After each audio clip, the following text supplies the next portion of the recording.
Hello, everyone, and welcome to Developing Palates. I'm Aaron Loomis, and today we are talking about the Smoke In Battle of the Bands Developing Palates Edition 5-pack.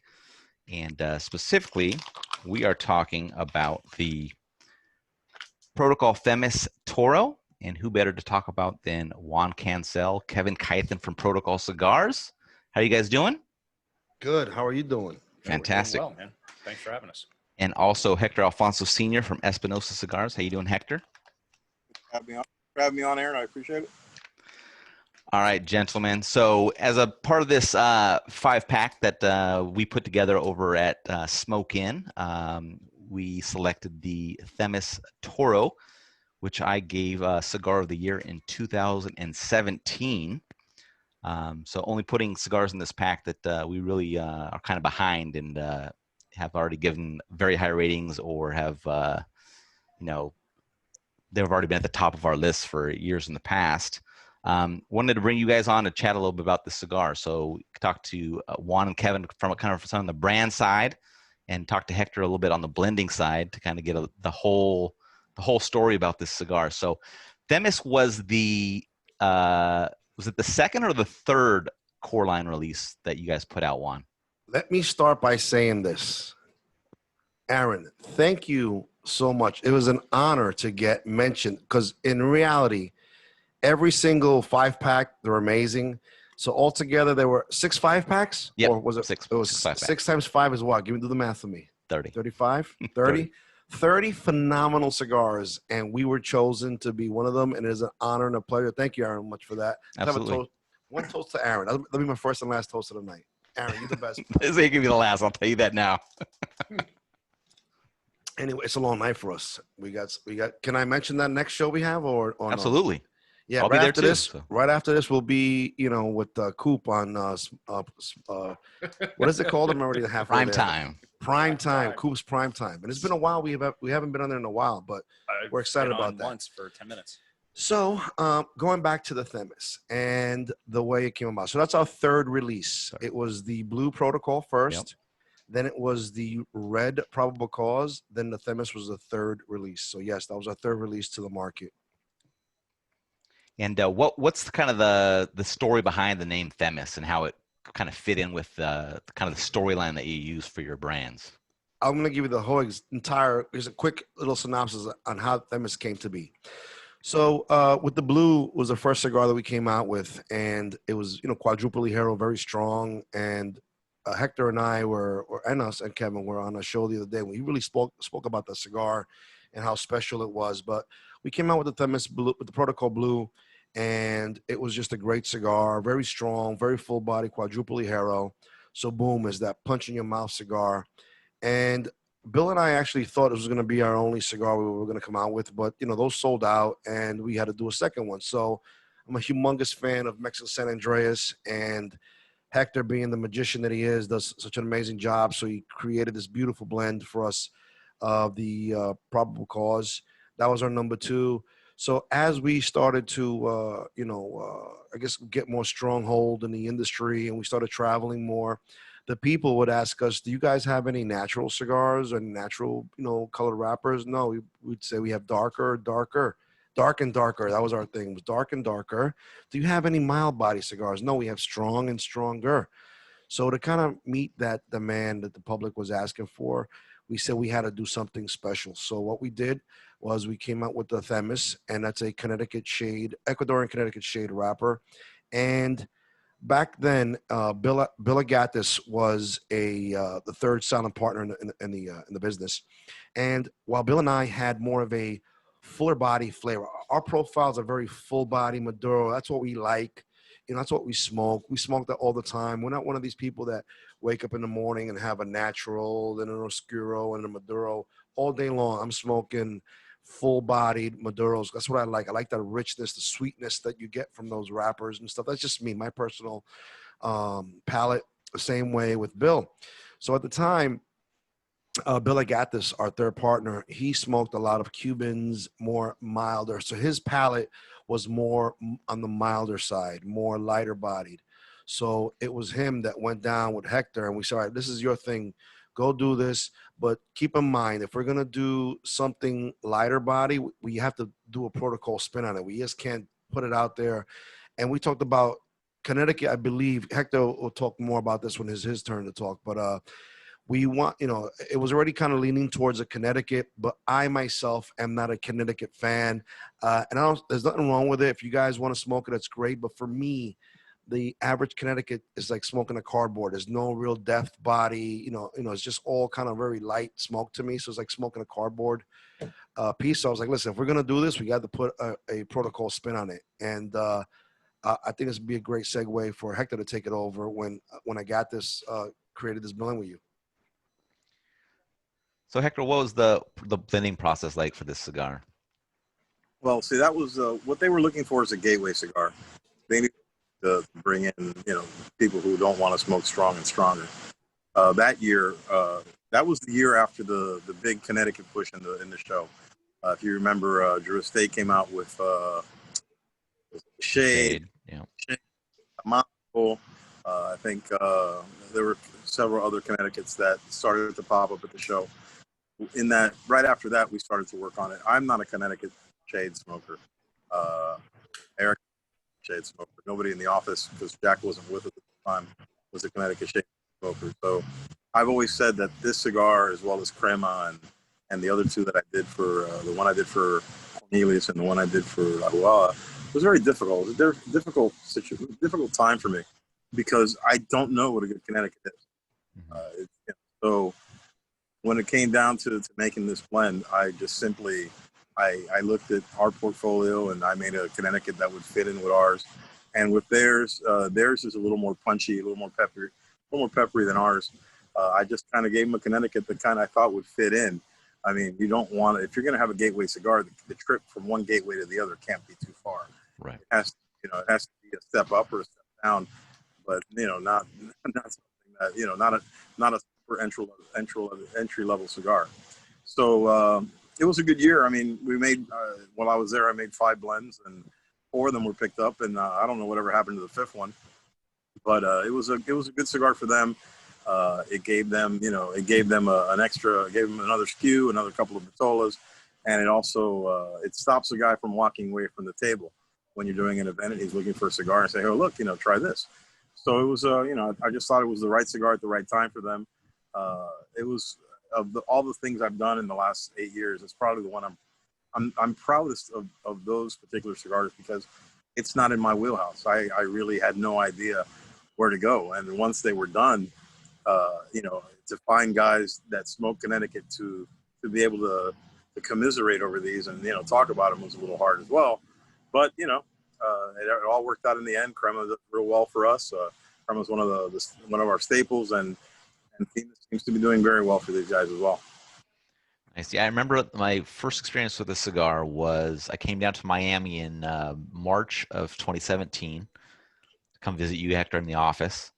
And we sat down at the conference room table, and you kind of handed me this unbanded cigar and said, smoke this.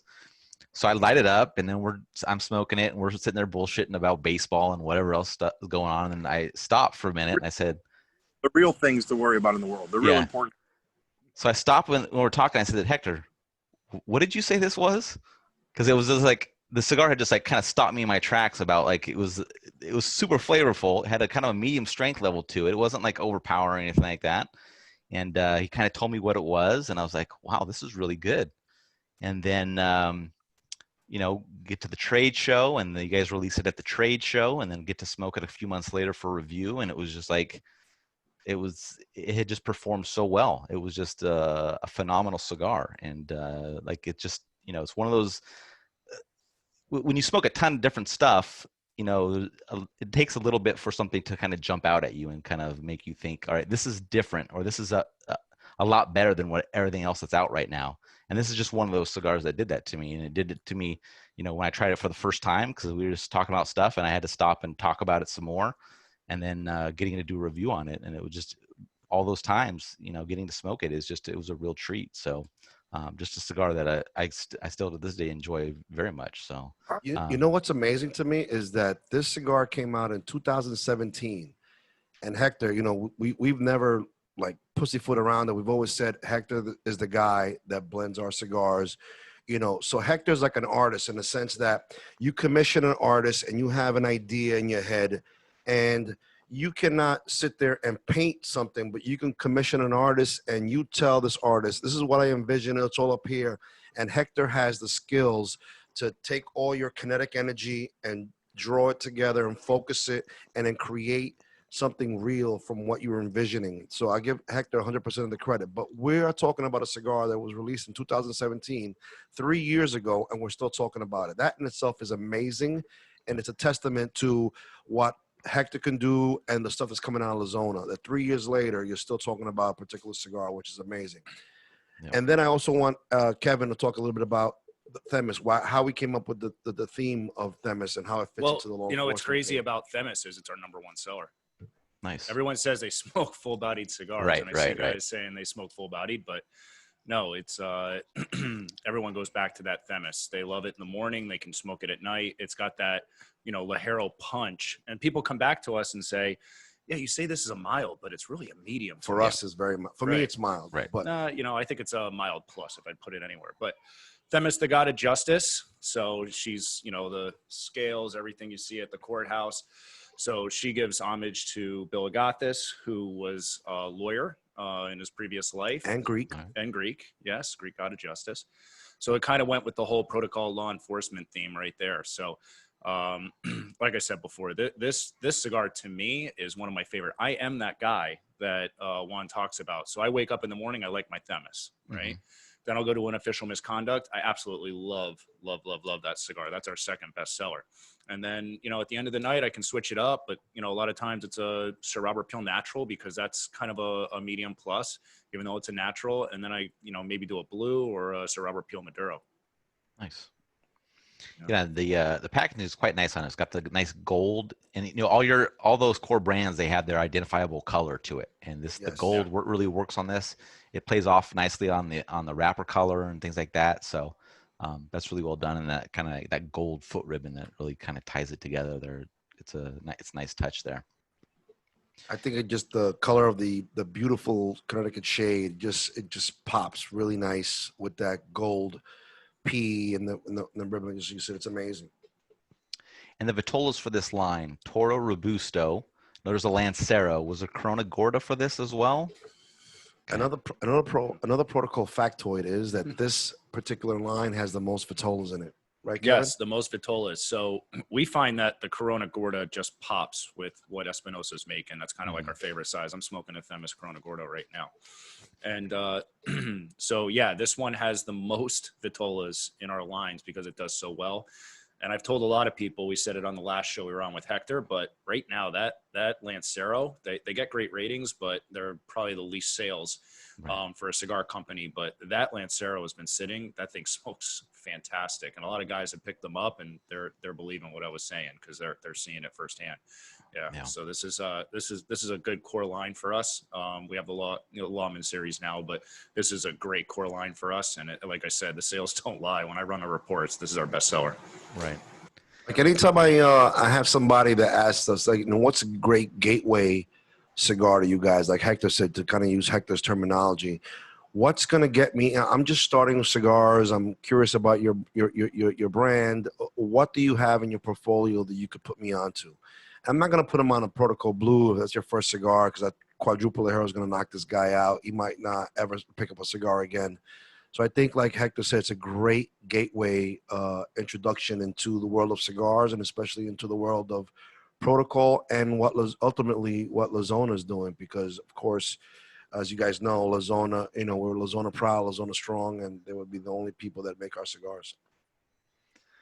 So what kind of tying into a little bit about between the Vitolas, Hector, blending for the initial releases for the cigar, which was pretty much the Toro and the Robusto, right? Or was Toro just the first and only initial blend for this? And then the other Vitolas were following years? I don't remember what their first Vitolas were, but I remember that the samples were Robusto. Okay. The samples were Robusto, and, you know, and I've kind of moved away from that in the last couple of years. I think 2017 may have been the last time I did a sample. I've really kind of moved to Toros for samples just because that seems to me seems to be the mean right now. It's Right. Toro smokers are where it's at. I for this cigar, I actually prefer the bigger ring Mhm. gauge, smaller ring gauge, because I'm not a big fan of the Connecticut, of the taste of Connecticut wrapper in my Right. mouth. I'm not really. It's like I said, it's not for me, but a lot of guys love it. So I think for me, bigger vitola spaces out that wrapper to filler ratio a little bit better, and I get more of the meat of the matter on the inside. And it was their first gateway, but they came out after this with official misconduct, which is really truly their gateway cigar in the Habano series, because it's a lot milder, a lot more flavorful, not a lot more flavorful, a lot less in your face than the red or the blue is. But I'm telling you, this cigar is a great Connecticut. From what I hear, it's a great Connecticut. Because you're not smoking a lot of them. Probably the guy who could give you the best feedback on that in our group would be Jack, because Jack does smoke a lot of Connecticut's, and Jack has a long history of smoking Connecticut's, smoking those old Toronto Connecticut's. But it seems that when I've turned somebody onto this cigar at the shop, when I go to Caribbean, and they've tried the crema, and they said, well, I just want something a little stronger, and I've turned them on to the Themis, and it's worked out for them. Nice. And with a lot of the releases that Protocol has done, and with some of the more recent stuff with Espinosa, like the initial release is kind of some more of the traditional sizes, Toro Robusto, but then there's this like secondary release a year later of the Lancero. And Hector, when you're taking these blends that you created in these larger ring gauges, and then you're kind of tasked with making that into a Lancero size, what's the challenge in trying to kind of maintain the profile but taking it into a much thinner ring gauge? Well, what we really use is prayer. Prayer seems to be what we really depend on. Listen, it's at the end of the day, when we're there, and don't get me wrong, when we've done these samples, when I'm with Carlito there, and when I work with him, it's a lot more fun, because he's just a big kid, and he likes tasting. He likes this whole thing of making samples. He really does. So we've made. Oh, Did it freeze? I think he froze up. I think he froze up. Let's see if he comes back.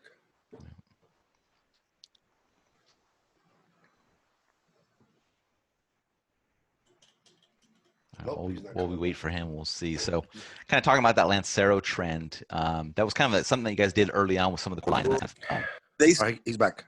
All right, he's back. Hello? Okay. The last 45 seconds you froze. Okay, I'm sorry. I'm on my phone, so I shouldn't have any problems. But like I was saying, what we use is prayer to make sure that we can get as close as we can to the original blend. But the question really is, which is the bedrock of the line? Right. Is it the Toro? Is it the Robusto? Is it the Corona Gorda? It seems, I think that the Lanceros probably smoke. They probably taste great for these guys, because they like those. They seem to enjoy the smaller ring in the Corona Gorda. But it's hard. I mean, it really is hard to get them all to taste the same. We're working with I'm working with one of the greatest rollers I've ever seen in Carlos, and we're trying to keep the blend. We're trying to do our division and get the blend as equal, equally ratioed out. But that depends on how both that day, and and that they stay true to form. But it's a mission. It's a mission. We both know a guy that doesn't like Lanceros, and Coop's always ragging on Lanceros. But I'll tell you something, people like them. Yep. They just don't buy boxes of them. They don't buy boxes of them. Yeah. But there's always Lanceros in every cigar shop you go, because somebody likes Lanceros. Absolutely. And I'm not a big Lancero guy, but I do like to taste different blends or different lines in Lancero, just to see how much you see how important that good wrapper is, or how much the blend comes out, or how much the blend is hidden in the process. Right. So, Aaron, you were talking a bit about Lancero. So I might have mentioned this before in different shows and stuff, but the first Lancero we did was the blue Lancero. And I remember us going to Eric and saying we wanted to do the blue in a Lancero. And he was like, bro, don't bother doing that, bro, because everybody wants it, but nobody buys it. Don't do it. Don't do it. And we were like, usually we try to, Eric has a lot of, time on this industry. Like he's been working this for over 20 years, and he's pretty much been in everything from a rep all the way working in the shop. Even though he worked at a shop once upon a time, into actually owning his own factory. And we consider everything he says, and we take everything he says to heart a lot of times, but we kind of stuck to our guns, and we said, something, we're going to do the Lancero. And I get it that it's probably not going to sell, but it's a geeky size. Let's do it anyway. And actually it was the Lancero that gave us the first cigar of the year in 2016 with Cigar Federation. And then I believe we also got Cigar of the Year with the Probable Cause Lancero the next following year. Didn't we do that? Yeah, we did. Yeah. Yeah, so with another one with Tiny Tim's Cigar World. He gave us a Cigar of the Year also with the Probable Cause. And then Aaron, you gave us also the Themis Toro. But the Lancero, it's amazing. Yep. Had we not kind of stuck to our guns and said, yeah, we're going to do this, maybe we wouldn't have gotten those first two Cigar of the Years. And, that's just something you could, hang your hat on and say, look, we got Cigar of the Year in these cigars. And, it's pretty amazing. I understood what Eric was saying. It's a little bit more difficult to make, and it doesn't sell. And it's probably our most popular SKU, right, on a business. Oh, it's absolutely the least popular SKU. Yeah. But that's the one we got the recognition with Cigar of the Year for. They still sell, but it's not like a Toro. Toro's the number one.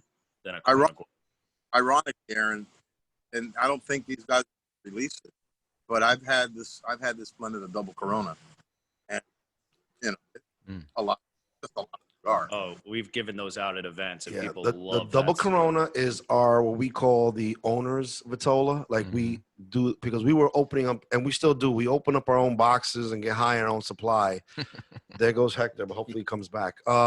We get kind of high in our own supply, but we love the double Corona size, and that's another size that smokes amazing, but it's a tough seller. You know what it is? It's really long. It's like 7.5.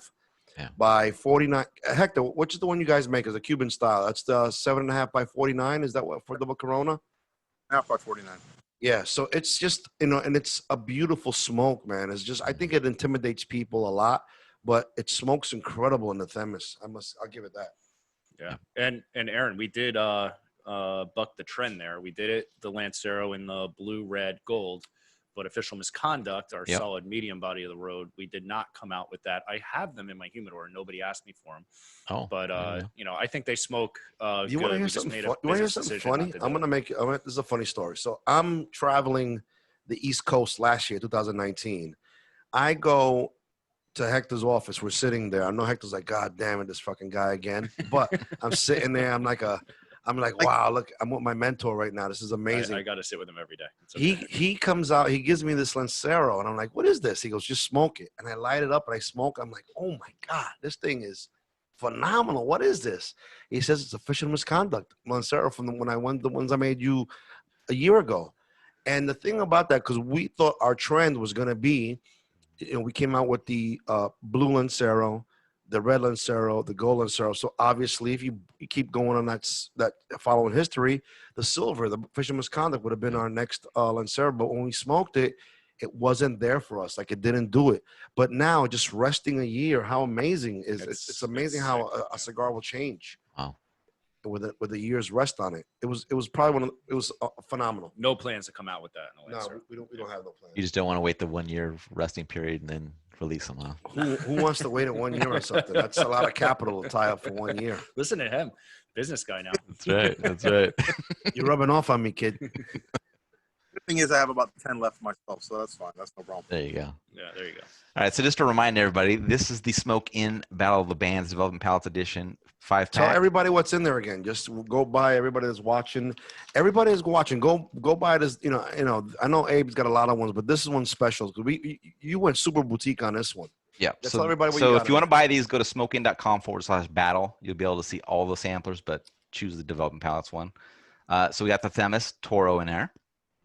Cigar of the Year. Yep. We have the Hoya de Nicaragua Antonio CT Toro in there. So two Connecticut's. Two Connecticut's. Wow. Two Connecticut's. We have the Illusione Singolare Phantom. Dion with the best sideburns in the industry. That's right. We also have the Dunbarton Tobacco and Trust Sober Mesa El Americano, so another Toro. Steve Saka is the true winner in all this. I think everybody chose one of his cigars. Except Is he for in Coop. every? Is Except he in for all Coop. of them? Oh, Nope, except for Coop Coop. didn't. Okay. And the Jasmine Crawl Tyrannical Buck Maduro Magnum 48. Shout out to Risty. Here's another fellow boutique guy doing his thing. I want to give a That's shout right. out to Risty. Risty, Not the shout out. last toast. It wasn't a toast, it was a shout out. Yeah, that's just a shout out. So yeah, this contest is running until October 4th, midnight Eastern. So you have until then to buy your 5-packs. So like I said, go to smokein.com/battle. Make your purchase. Like I said, hopefully it's the Developing Palate side. We have the most flavor in this pack out of anybody in the competition. I know that Hector and Juan will Hector might have another lean towards another pack, but it's okay. Yeah, because they got actually. I don't know who chose it, but that the other Dojo. pack had the dojo. That Laurent Gisquiro, man. That thing is right. fire. That's one of the that's a fire cigar right there. That's Hector, right. you outdid yourself with that one. Yes, sir. Maybe if we made more 6x60s, we would be in another pack. That'd be true.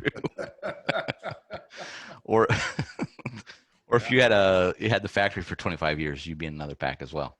So La Zona made 2 packs, man. Hector, that's a great accomplishment, brother. Good for you. Eric and us. All right. So before we wrap up, Juan and Kevin, I know you have something special that's coming out tomorrow. I want to give you just a chance to quickly plug it if you want to do that. Sure. So, because I was there 9/11. I was a first responder. During 9/11, I was there. I got there about 5:00 in the afternoon on 9/11. I saw Tower 7 fall around me.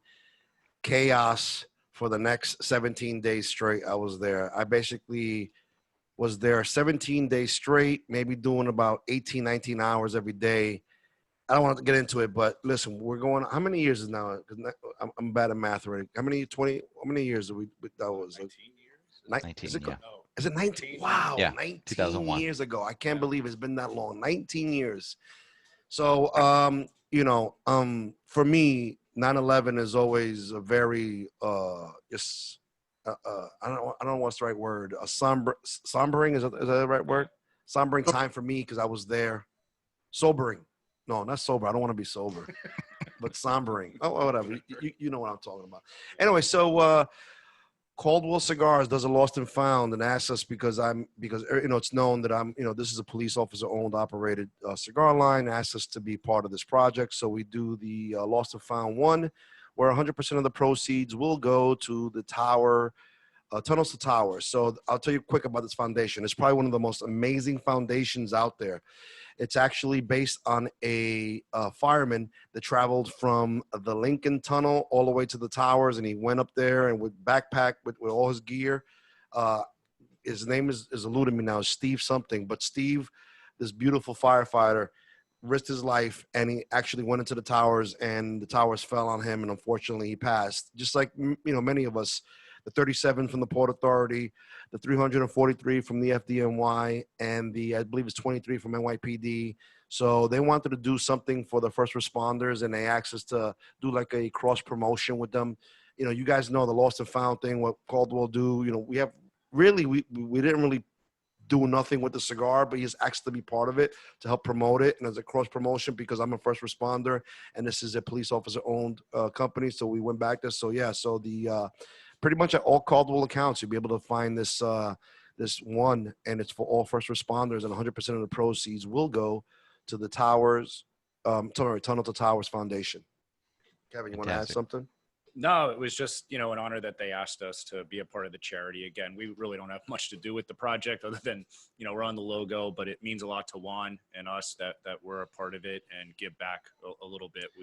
We've done in our own ways with Smoking Shields and different charities that we support locally and nationally. But this one, 600 bundles. Everyone's asking how to get it. Yeah, it's releasing tomorrow, but your shop has to buy it. So let your shops know, and then it'll be available in like the next 10 to 14 days. And I told, when Caldwell called me on this, at first I asked, why are you even asking me? This is pretty amazing. And he explained to me, because, this is like your realm. This is the whole cop thing, first responder. This is your thing. I don't want to step on your toes. So I want to ask you to be part of it. And when I took a step back and I looked at it, like, especially right now, cops out there, and I've been retired for a year and a half, going on 2 years, but right now, especially cops, we're out there, you know, every cop out there is risking their lives for the public. And right now, more than ever, we feel most unappreciated, as, you know, with the all things going on right now. We feel like nobody appreciates what we're doing, and we still go out there and we do the best we can.